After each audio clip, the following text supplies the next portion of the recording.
गोरी देने को तू तैयार है, जो न मांगे उससे तू बेजार है। আল্লাহ তাআলা বান্দা বলে ডাকলেন, আরো মায়া লাগায় বললেন, আমার বান্দা। বান্দাটাকে আমার বলার কারণ, আল্লাহ পাক আমার বান্দা বলার কারণ হলো আল্লাহ বেশি মোহাব্বত করেন এই বান্দাকে। আর কোন প্রাণীকে আল্লাহ এত বেশি মোহাব্বত করেন না, ফেরেশতাকে এত মোহাব্বত করেন না, বান্দাকে যত মোহাব্বত করেন। সূর্যকে বানাইছেন, চন্দ্রকে বানাইছেন, আসমান জমিনকে বানাইছেন। আল্লাহ কিন্তু বলেন না আমার সূর্য, আমার চন্দ্র, আমার জমিন, আমার আসমান। সূর্য আল্লাহ বানাইছেন, জমিনও আল্লাহ বানাইলেন, এগুলোকে আল্লাহ বলেন না আমার, মানুষকে বলেন আমার। কারণ একমাত্র কারণ, আল্লাহ বলেন সূর্য আমি বানাইছি ঠিক, তবে আমার জন্য বানাই নাই। চন্দ্র আমি বানাইছি ঠিক, তবে আমার জন্য বানাই নাই। জমিন আমি আল্লাহ নিজে বানাইছি, তবে আমার জন্য আমি সৃষ্টি করি নাই। কিন্তু মানুষ আমি বানাইছি, আমি আল্লাহর ইবাদতের জন্য আমি সৃষ্টি করেছি। আসমান আমার বান্দার গোলামির জন্য, বান্দা আমি আল্লাহর গোলামির জন্য। দুনিয়ার সব মখলুকাত কার জন্য? মানুষের গোলামির জন্য। মানুষ কার জন্য? একমাত্র আল্লাহর গোলামির জন্য। এজন্য সূর্য আমার গোলামি করে, ঠিক মতো আল্লাহর হুকুম মতো ডিউটি পালন করে। চন্দ্র আমাদের গোলামি করে, বাতাস আমাদের গোলামি করে, গরু আমাদের গোলামি করে। দেখছেননি যারা গরু দিয়ে চাষাবাদ করে তারা কি বড় বিয়ে পাস? নরমাল সাধারণ মানুষ। দেখেন ওই গরুটা যখন ডানে বলে যায়নি ডানে, বামে বললে যায়। আল্লাহ বুঝাই দিলেন যে একটা চাষি বান্দা, ওর কথাও গরু শুনে। শুনে না? শুনে না? তাহলে উজানির কারি ইব্রাহিমের কথা জঙ্গলের বাঘ শুনবে না কেন? আউলিয়ারা কারে অকবা ইখতিয়ার, জাহেলারা কারে দুনিয়া ইখতিয়ার। প্রশ্ন করে ওই দরজায় তো ঢুকেই নাই, বলে মারিফত বলতে কিছু নাই। অথচ আমি চ্যালেঞ্জ দিয়ে বয়ান করেছি আল্লাহ মানুষকে বানাইছেন মারিফত অর্জন করার জন্য। এ তো খবরই নাই। ওমা খালাকতুল জিন্না ওয়াল ইনসা ইল্লা, উলামায়ে কেরাম তালিবুল ইলম লিয়াবুদুনের ব্যাখ্যায় অধিকাংশ মুফাসসিরিনে কেরাম লিখেছেন আয় লিয়ারিফুন। আরাফা ইয়ারিফু থেকে মারিফত, মারিফত মানে পরিচয় লাভ করা। কার পরিচয়? এই জন্যই আহলুল্লাহরা বলেন মান আরাফা নাফসাহু ফাকাদ আরাফা রাব্বা, যে নিজেকে চিনে সে তার রবকেও চিনে। আরে আল্লাহর দেওয়া পানি, আল্লাহর দেওয়া সবকিছু ভোগ করতেছি, আল্লাহরে চিনি না, এজন্য আল্লাহ বলি না। বিপদে পড়িয়া লঞ্চ যখন ডুবে, স্টিমার ডুবে, মানুষ তখন কত টাকা ডাকে, যখন বেঁচে যায় তখন বলে লঞ্চের মাঝি খুব চৌকান্ন, খুব ভালো, আল্লাহর প্রশংসা বাদ হয়ে গেছে। ভাইরা আমার, আল্লাহ রাব্বুল আলামিন কেমন দয়ার মালিক আমরা চিনি না। এই কারণে আল্লাহর জন্য মায়াও লাগে না। দেখছেননি এখানে যারা সবাই আমরা বসে আছি, দাঁড়ানো আছি, আমরা সবাই মুসলমান। আমাদের আল্লাহ কয়জন? আমার আল্লাহ আপনারটা একটু আলাদা না? এক। নবী বুঝে শুনে বললেন। আপনাদের কোরআন আমার কোরআন, সত্য কথা স্বীকার করেন। আপনাদের কাবা আমার কাবা, আপনাদের ধর্ম আমার ধর্ম, আপনাদের কালেমা আমার কালেমা। দুনিয়াতে আসছি সিস্টেম না, আপনারা লঙ্গি পরে আসছেন। বিদায় বেলা কাফনের সংখ্যাও পুরুষের 3টা, মহিলাদের 5টা।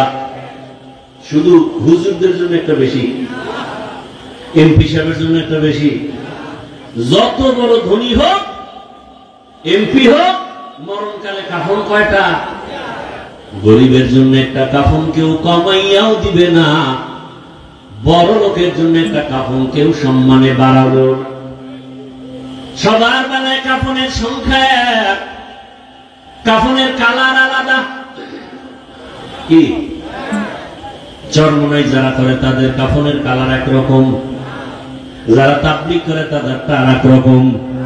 কি না এক? কি কালার বলেন? সবার কালার সাদা।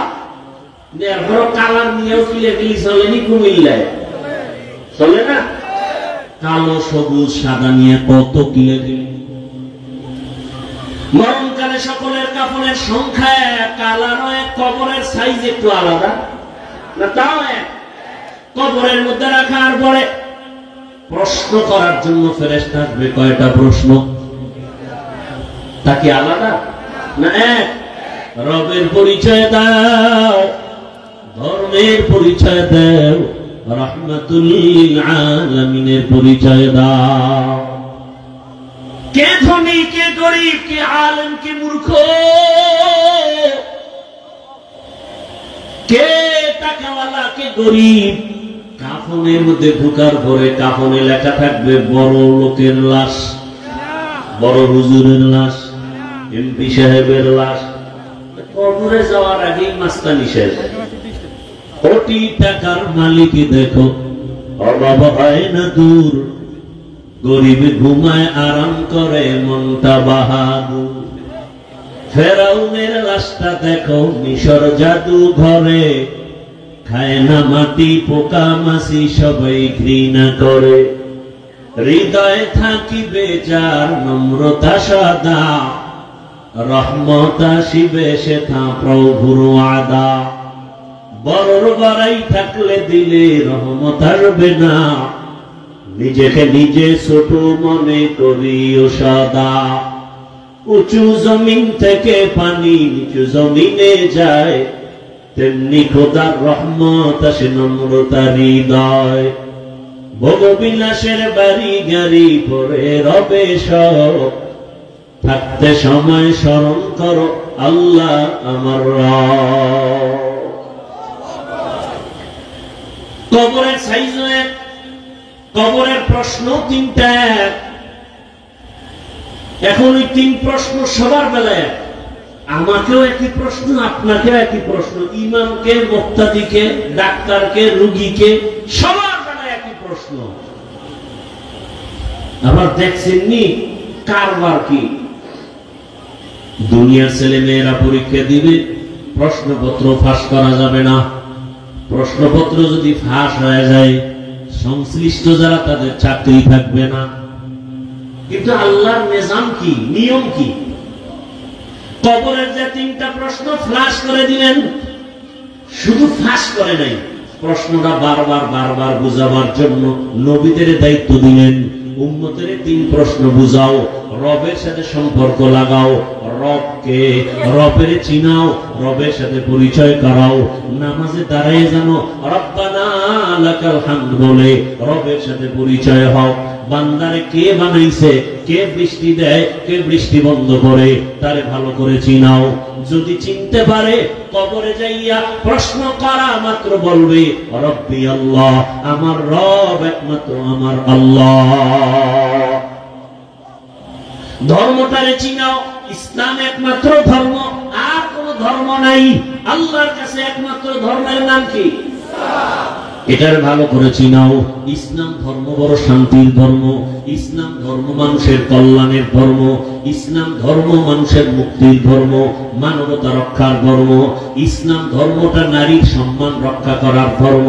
আজকে যে আম্মা জানেরা বলে ইসলাম নারীর সম্মান দেয় নাই, চরিত্রহীন লম্পট ছাড়া কেউ বলতে পারে না।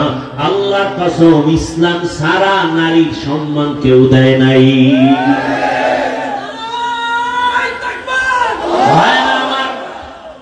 ইসলামটারে এখনো চিনি না, ইসলামটাকে কেউ কেউ চিনাইছে, এটা বড় বোঝা।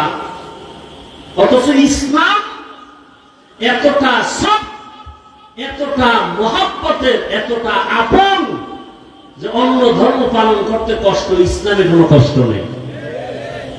এত সুন্দর ধর্ম। দেখেন এখানে এসে যে একটা মগ আছে না, এক মগ পানি বা একটা বোতল এখানে আছে, পানির পিপাসা আপনারও লাগতে পারে, আমারও লাগতে পারে। তা আপনি ধরলেন এই পানির পিপাসার জন্য মগটা ধরবেন বাম হাতে, তাই তো? ধরে আপনি বাম হাতে এক টান দিবেন, 30 সেকেন্ডে পানি শেষ।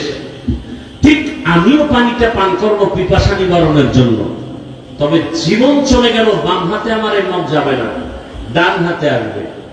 এবং এই একটা মগ পানি আমি পান করব, পান করতে গিয়া আমি পুরাটাই পান করব, তবে 3টে স্টেপ, 6 শ্বাস, 3-4 শ্বাসে আমি পানি পান করব।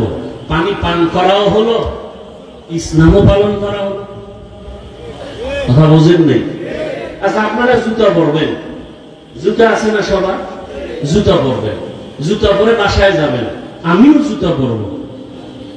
তবে নিয়ম, আমি আগে ডান পাও ডান জুতায় আগে ঢুকাবো, পরে বাম জুতায় বাম পা ঢুকাবো, এরপরে ডান পা দিয়ে বিসমিল্লাহ বলে কদম শুরু করবো। জুতাও পায়ে দেওয়া হলো, সুন্নত আমল হয়ে গেল। বাসায় যাবেন অনেকে, পেট কাদায় বসছেন, একটু ময়লা, বাসায় গিয়ে ফ্রেশ হবেন, আমিও ফ্রেশ হব। নিয়ম কি? আপনি ফ্রেশ হইতে গিয়ে হাত ধুইবেন, চেহারাটা ধুইবেন, পা দুইটা ধুইবেন, এই তো না গোসল করবেন। আমিও ফ্রেশ হইতে গিয়া চেহারাটা ধুইব, হাত ধুব, পাও দুইটা ধুইব, তাও আমারটা ওযু হয়ে যাবে, আপনারটা ওযু হবে না। কথা বুঝেন নাই? তাহলে ইসলামটা কঠিন কি? 5 ওয়াক্ত নামাজ পড়বেন ওযু বানাইয়া, নিজেকে ফ্রেশ লাগবে। শীতের সময় মসজিদে আরাম বেশি বাহিরের তুলনায়, গরমের সময় দেখেন মসজিদে এসি লাগানো, বাহিরের থেকে মসজিদে গিয়ে খুব আরাম, নামাজ পড়তে মজা। নফসের গোলামির থেকে একটু অভ্যাস পরিবর্তন করেন। ইসলাম এত সহজ, ইসলামটাকে কঠিন কে আপনাদের বলে? ইসলাম এত কঠিন? ইসলাম কঠিন আমরা বানাইছি। ইসলামের মতো সহজ এবং সুন্দর, কলিজার সাথে আপন করার মতো আর কোন আদর্শ নাই, কোন ধর্ম নেই। আপনি খানা খাইতে বসবেন, বিসমিল্লাহ বলে খানা খাবেন, ডান হাতে খানা খাবেন, আপনি ডান হাত দিয়েও খাবেন, বাম হাত দিয়ে আবার লবণ নিবেন। কেন? এখানে বাথরুমের ফেলেবার আছে, এই জন্য না? সে বলেন বাম হাতে লবণ নেই, ভদ্রতা। বাম হাতে লবণ নেই, ভদ্রতা। আর ইসলাম বলে এটা অভদ্রতা। দেখেন না কিছু ভদ্র মানুষ ডান হাতে বিড়ি টানে, বাম হাতে চা টানে, পায়ের উপরে পাও ফলায়, মনে করে খুব দাম। আল্লাহ হেদায়েত দান করুন। তাহলে যে যেই লাইনেই থাকি, কবরে যাওয়ার আগেই কিন্তু বাহাদুরি শেষ। কাফনে ঢুকলাম, কে গরিব, কে ধনী, কে বড় লোক, কে ছোট লোক, কোন ভেদাভেদ। কবরের ওই 3 প্রশ্ন সবাই বুঝাইতেছে, রবেরে চিনো, ইসলাম চিনো, আর রহমতের নবীর সাথে সম্পর্ক জোড়াও, রহমতের নবীর সাথে সম্পর্ক লাগাও। রহমতের নবীরে পাই নাই, রহমতের নবী রেখে যাওয়া সুন্নতি আদর্শের মালা গলায় লাগাও। কুমিল্লার যুবক বাবারা বলো, নবীজি রেখে যাওয়া সুন্নতের আদর্শগুলো পালন করবে হিন্দুরা। কারা? কোন দেশের মুসলমান বলে? বুঝে না। নবীজি রেখে যাওয়া আদর্শ পালন করবে কারা? মুসলমান। কোন দেশের মুসলমান? সারা দুনিয়া, শুধু কুমিল্লা বাপ বলেন? কুমিল্লা মাইনাস তো দাঁড়িয়ে নেই কেন? সুদের টাকায় ব্যবসা কেন? উপযুক্ত মাইয়া বেপরদায় কলেজে দৌড়ায় কেন? হুজুরকে দোয়া কবুল হয় না, না? এই বদমাশি শুরু করছে। হুজুরদের দোয়া 100 কবুল হয়। সুদখোরের কারণে ফলাফল আসে না, ঘুষখোরের কারণে ফলাফল আসে না, জিনা করনেওয়ালাদের কারণে ফলাফল আসে না। ঘরে ঘরে জিনা, আর জিনার মেশিন তো এখন হাতে, কি মোবাইল। চোখের জিনা, কানের জিনা, জবানের জিনা, অন্তরের জিনা, সারা রাত ঘরের মধ্যে, রুমে রুমে। ছেলে মোবাইল চালায়, মেয়ে মোবাইল চালায়, স্ত্রী মোবাইল চালায়। কি দেখে? ওয়াজ দেখে। হ্যাঁ, যেই পরিমাণ অপরাধ ঘরে ঘরে চলে, এতে তো গজব আসা দরকার ছিল, কঠিন আসে না কেন? একমাত্র রাহমাতুল লিল আলামিনের উম্মত হওয়ার কারণে। কিন্তু কপাল খারাপ, চিনলাম না সে দয়ার নবী কেমন। উম্মতের কান্ডারি নবী,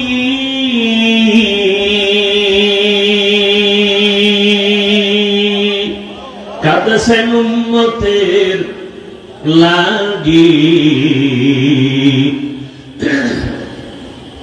এখনো কাঁদেন নবীজি, এখনো কাঁদেন নবীজি শুয়ে মদিনার পানে। নবী বিনে কে তরাবে পুলসিরাত মিজানে, নবী বিনে কে তরাবে পুলসিরাত মিজানে।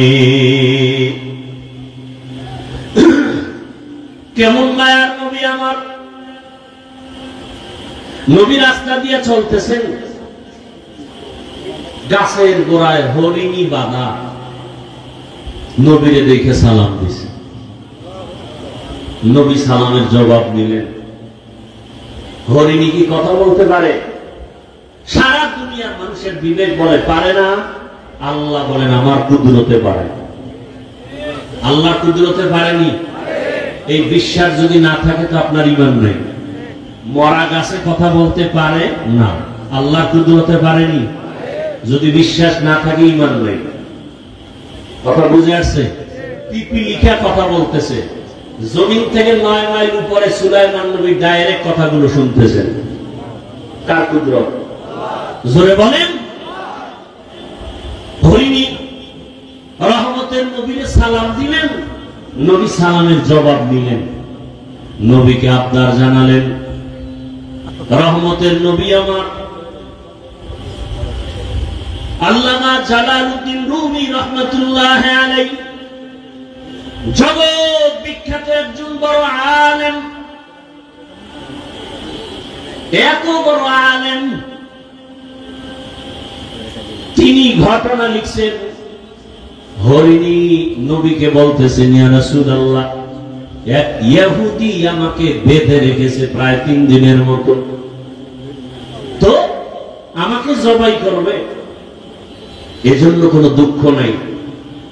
তবে ইয়া রাসূলুল্লাহ, আমার জঙ্গলে বাচ্চা আছে, আমার বাচ্চাগুলো মা মা বলে চিল্লায় কাঁদে।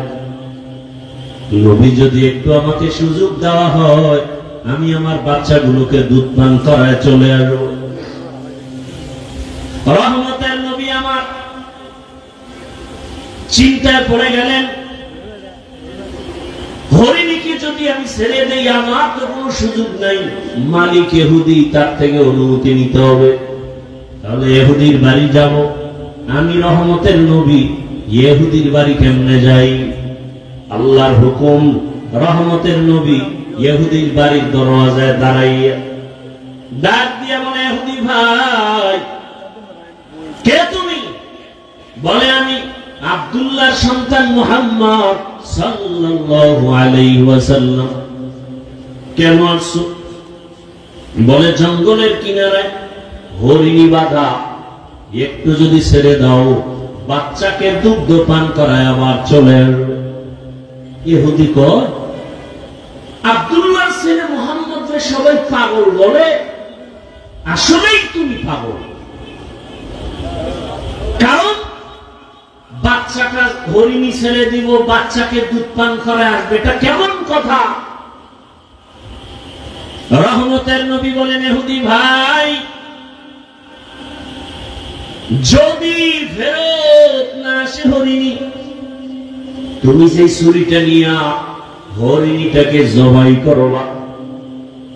ওই ছুরি নিয়ে দাঁড়াও, আমি গাছের গোড়ায় দাঁড়িয়ে আছি, টাইম মতো যদি হরিণী না আসে ওই ছুরিটা আমি মুহাম্মদের গলায় লাগাই দিই। কেমন রহমতের নবী আমার! একটা হরিণীর জন্য কি মায়া রহমতের নবীর অন্তরে।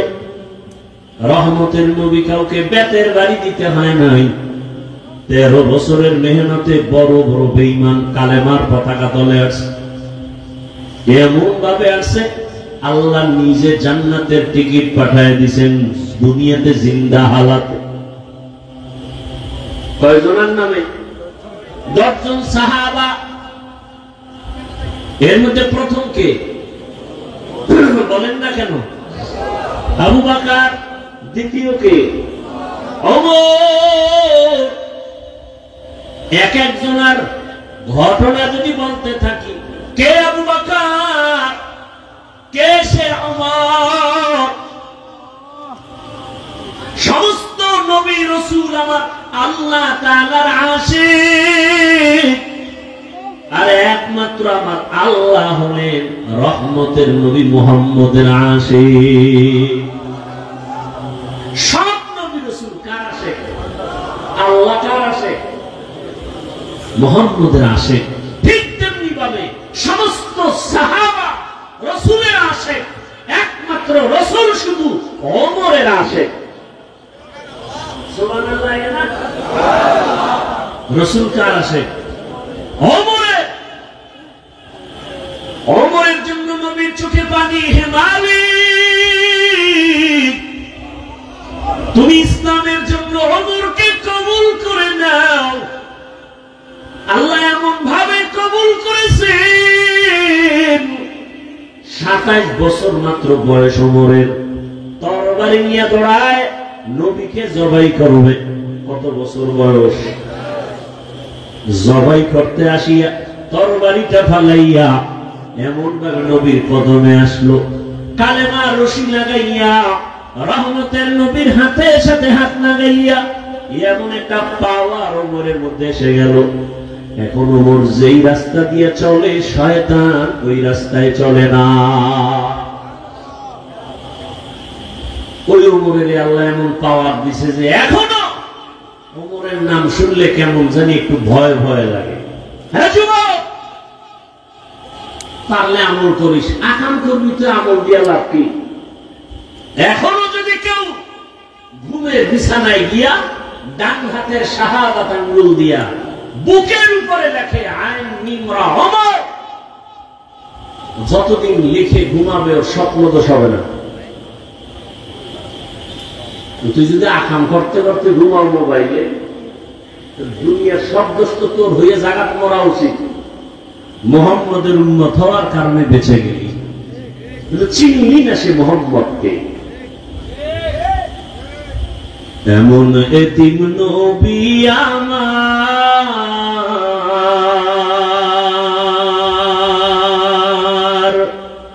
পিতা মাতা নাই যে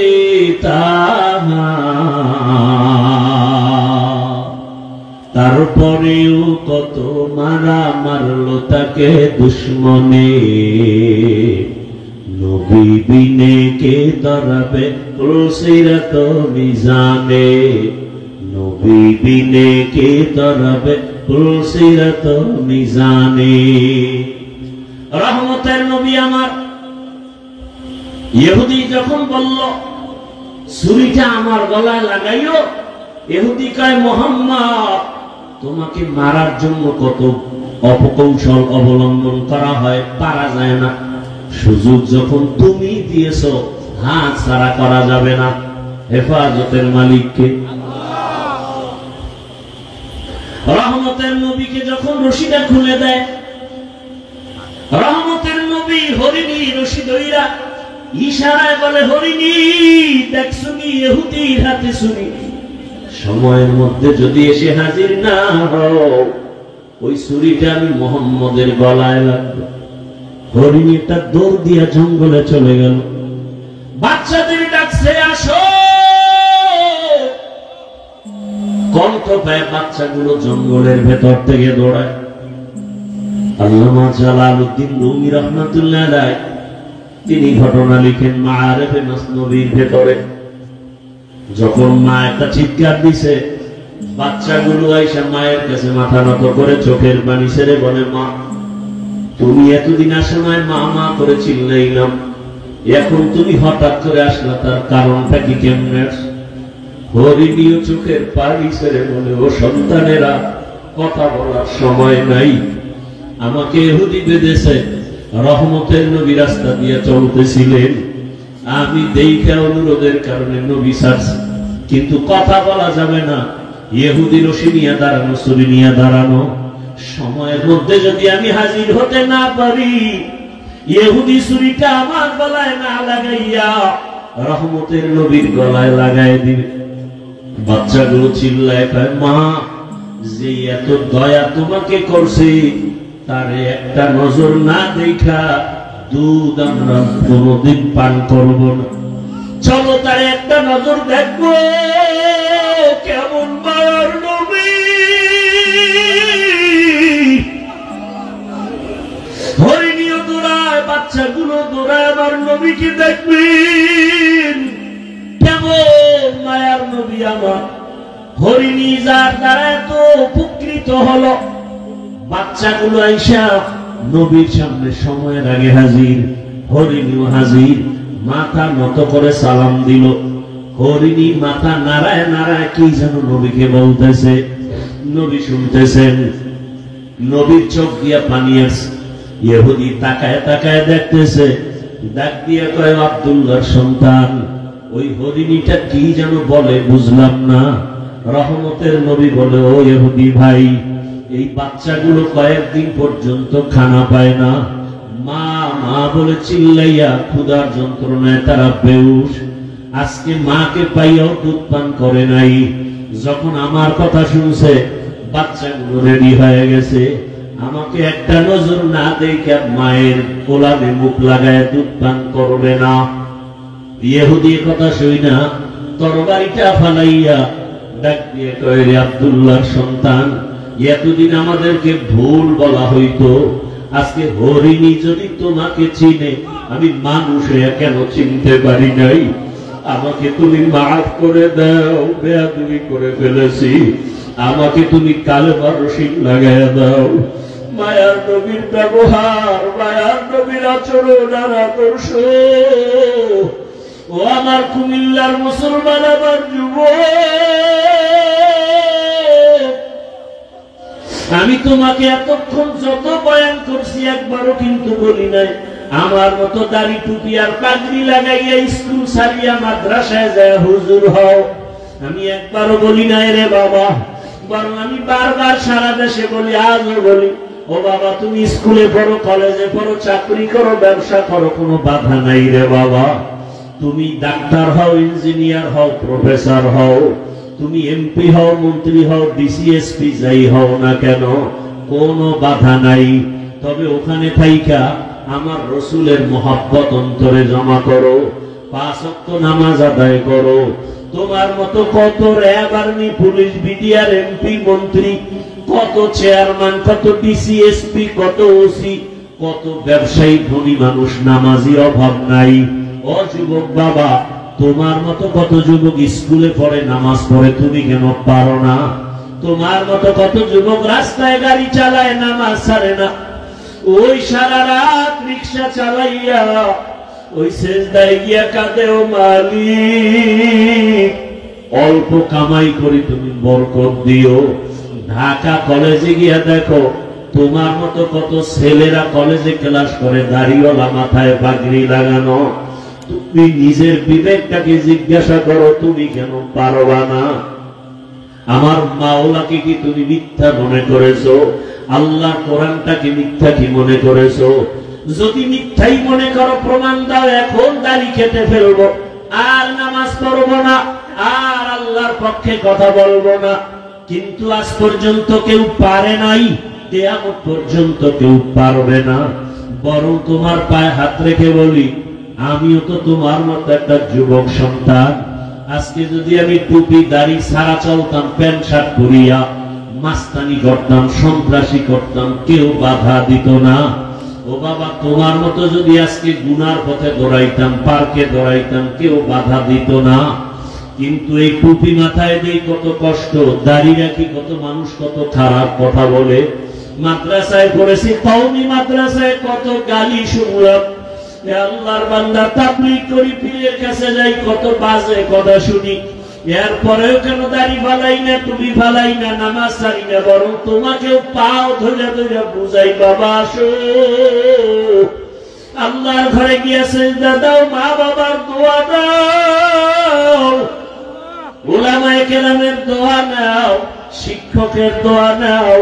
কেন রে বাবা? একমাত্র কারণ আমার মাওলার কোরআন সত্য, আমার আল্লাহর কোরআনে যা বলা আছে তাও সত্য। ইন্নাল আবরারা লাফি নাঈম ওয়া ইন্নাল ফুজ্জারা লাফি জাহিম।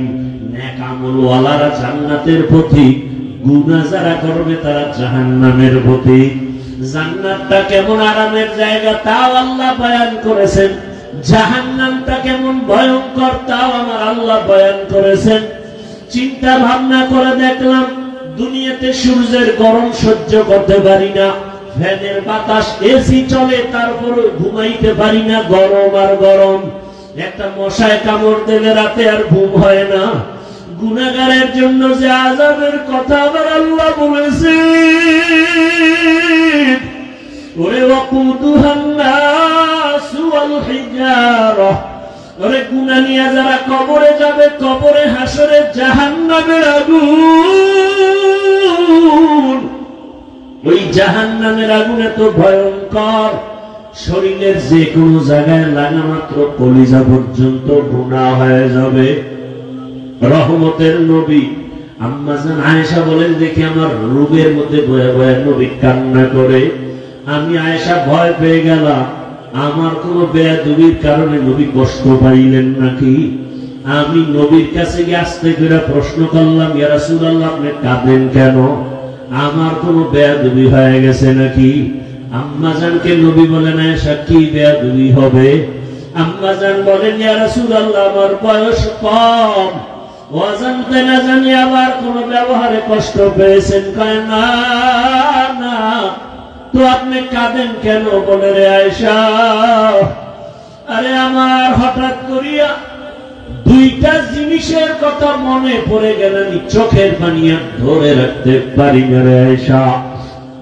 একটা হলো, আমার জীবনে একটা দুঃখের সময় ছিল, আমার বংশের লোকেরা এত অত্যাচার করতো, আমার পানি পর্যন্ত দিত না। আমাকে 3 বছর পর্যন্ত শিয়াবে আবু তালিবে গৃহবন্দী করে রাখছে। খানা দেয় না, আমি গাছের পাতা চাবায় চাবায় খেয়ে পেটের ক্ষুধা নিবারণ করেছি। ওই সময় আমার আপন ছিল খাদিজা। ওই খাদিজা যখন চলিয়ে গেছে, আমি ওর কথা সহ্য করতে পারি না, মনে আসলে চোখের পানি পড়ে। আর আমার হঠাৎ করে চোখের পানি, হাসরের ময়দানের হালাত। হাসরের ময়দানটা এত কঠিন। আম্মা জান বলেন, কেমন কঠিন হবে? নবী বলেন, আয়েশা কিয়ামতের ময়দানে সবাই উলঙ্গ দাঁড়াবে, নারী পুরুষ সব উলঙ্গ। হাসরের ময়দানটা বড় ভয়ঙ্কর হবে। জাহান্নামের আওয়াজ, সূর্যের গরমে জমিনটা তামা হয়ে যাবে। জাহান্নামের চিৎকারে হাসরের ময়দানটা থরথর করে কেঁপে উঠবে। আমার আল্লাহ রাগ হয়ে আওয়াজ দিবেন, লিমানিল মুলকুল ইয়াউম। আল্লাহ পাকের কুদরতি আওয়াজে হাসরের ময়দানটা কেঁপে উঠবে। নবীরা পর্যন্ত কান্না শুরু করবেন নিজেদের ফিকিরে। এমন এক অবস্থা হবে, উম্মতেরা পাগলের মতো হয়ে দাঁড়াবে, কোন নবী সুপারিশ করবে না। এক পর্যায়ে তারা আমি মুহাম্মদের তালাশ করবে। আমার কাছে না যাওয়া পর্যন্ত তাদের রাস্তা খুলবে না। হাসরের হাজারো কোটি মানুষের মাঝে আম্মা জান বলেন, নবী আপনাকে কোথায় পাবে উম্মতেরা? নবী বলেন, আয়েশা আমি মাকামে মাহমুদে আমার রবের সামনে সিজদায় করে কান্না করব। ঈসা নবী নিজের চিন্তায় কাঁদবেন, মূসা নবী নিজের চিন্তায় কাঁদবেন, আর আমি মুহাম্মদ একমাত্র উম্মতের চিন্তায় কান্না করব আর বলবো, হে আল্লাহ আমার উম্মতের বাঁচাও, আমার উম্মতেরা যেন জাহান্নামের আগুনে না যায়। ওই সময় আমার আল্লাহ কান্না দেখে আমাকে বলবেন, নবী কাঁদিয়েন না, আমাকে উঠতে বলবেন আর বলবেন আপনি উম্মত গুলো ধরে ধরে জান্নাতের দিকে নিয়ে যান। আমি তখন উম্মত গুলো বাছাই করে করে জান্নাতের দিকে নিব। আম্মা জান বলেন, নবীজি কোটি মানুষের মধ্যে মূসা নবীর উম্মত, ঈসা নবীর উম্মত, আপনার উম্মত গুলো আপনি চিনবেন কি করে? নবী বলেন, ও আয়েশা, কিয়ামতের ময়দানে আমার উম্মত যারা দুনিয়াতে 5 বেলার নামাজ আদায় করত ওযু বানাইয়া, ওই ওযুর জায়গাগুলো নূরের আলোতে ঝলমল করতে থাকবে। আমি দেখিয়া দেখিয়া আমার উম্মত গুলো ধৈর্য ধৈর্য হাউজে কাউসারের কিনারায় নিয়া আমি নিজের হাতে কাউসারের শরবত পান করাবো।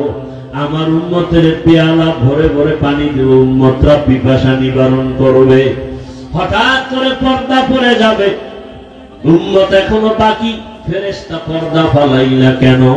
ফেরেশতারা বলবেন, ইয়া রাসূলুল্লাহ, এরা আপনার আদর্শের উম্মত না, দাবি করত উম্মত, অথচ আপনার সুন্নত আদর্শ জবাই করেছে।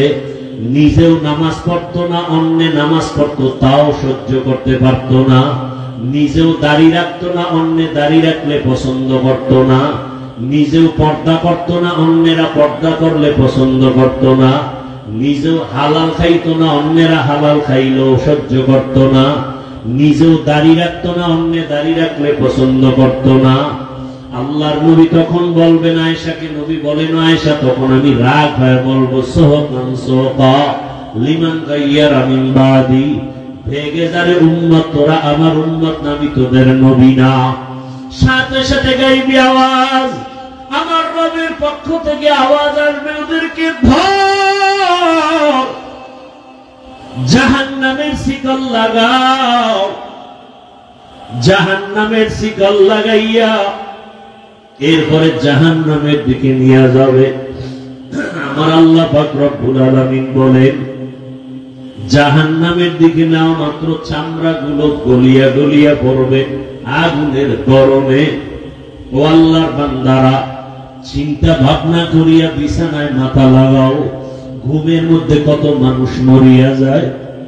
ওই যে মাইলস্টোন স্কুলের খবর কি ভুলে গেছো রে বাবা? দেখো না ভিডিওর মধ্যে মা বাচ্চাকে ধরে কাঁদতেছে, কিন্তু বাচ্চা আগুনে চামড়া জামার সাথে মিলে গেছে। কত সন্তান আগুনে পুড়ে নিজে হাইটা এসে গাড়ির মধ্যে উঠে হসপিটালে গেছে। মাকে বলে, আম্মু আমি বোধহয় বাঁচবো, কারণ আমি অনেক বন্ধুদের উপকার করেছি, কিন্তু শেষ পর্যন্ত চলিয়া গেল। আবার এক বাচ্চা কাঁদে, আমার মা মরে গেছে, আমি কাকে মা বলে ডাক দিব? ওই আগুনে যখন পুড়িয়ে গেছে, কেমন জানি ওদের অন্তরে করতেছিল। তাকায় দেখতেছে আগুনে চেহারাটা পুড়িয়া যায়, তাকায় তাকায় দেখছে আগুনে পা পুড়িয়া যায়, হাত পুড়িয়া যায়। ও আল্লাহর বান্দার, এই আগুন থেকে আরো কত পাওয়ার আগুন হবে, জাহান্নামের আগুন। যদি আল্লাহর কোরআন সত্য মনে করো, এখনো তওবার দরজা খোলা, তওবা করো। মনে মনে আল্লাহকে ডাকো আর বলো, হে মালিক, আমার মতো যুবক যদি নামাজ পড়ে, স্কুলে পড়ে, আমি কেন পারবো না? চাকরি করে, ব্যবসা করে, নামাজ পড়ে, আমি কেন পারবো না? পর্দার আড়ালের মা বোনেরা, আপনার মতো কত মা বোন এখনো পর্দা করে, নামাজ পড়ে, মোবাইলে সময় নষ্ট করে না, আপনারা কেন পারবেন না? আল্লাহর কাছে খাঁটি অন্তরে তওবা করেন। মনে মনে আল্লাহকে বলেন, আল্লাহ, মরিয়া গেল আর বেপর্দায় চলবো না, স্বামীর মাল নষ্ট করব না, সন্তানটাকে আদর্শ সন্তান বানাবো। ও আমার যুবক বাবারা, তওবা করো, আল্লাহকে মনে মনে বলো, হে আল্লাহ, জীবনে কত দাড়ি কাটলাম, নামাজ ছাড়লাম, বেপর্দায় চললাম, কত মানুষের ক্ষতি করলাম, আর নামাজ ছাড়বো না, স্কুলে পড়ি, চাকরি করি, আর বেপর্দায় চলবো না। মা বাবাকে কষ্ট দিব না, ওলামায়ে কেরামের অন্তরে কষ্ট দিব না, শিক্ষকের দোয়া নিয়ে নবীর আদর্শ মতো চলবো। খাঁটি অন্তরে যদি তওবা করতে পারো, আমার আল্লাহ তওবার দরজা দিয়ে তোমার গুনাহ মাফ করে দিবেন। অন্তর দিয়ে তওবা করো, আল্লাহ আমাদের সবাইকে তওবা বলা জিন্দেগি দান করেন, আমিন।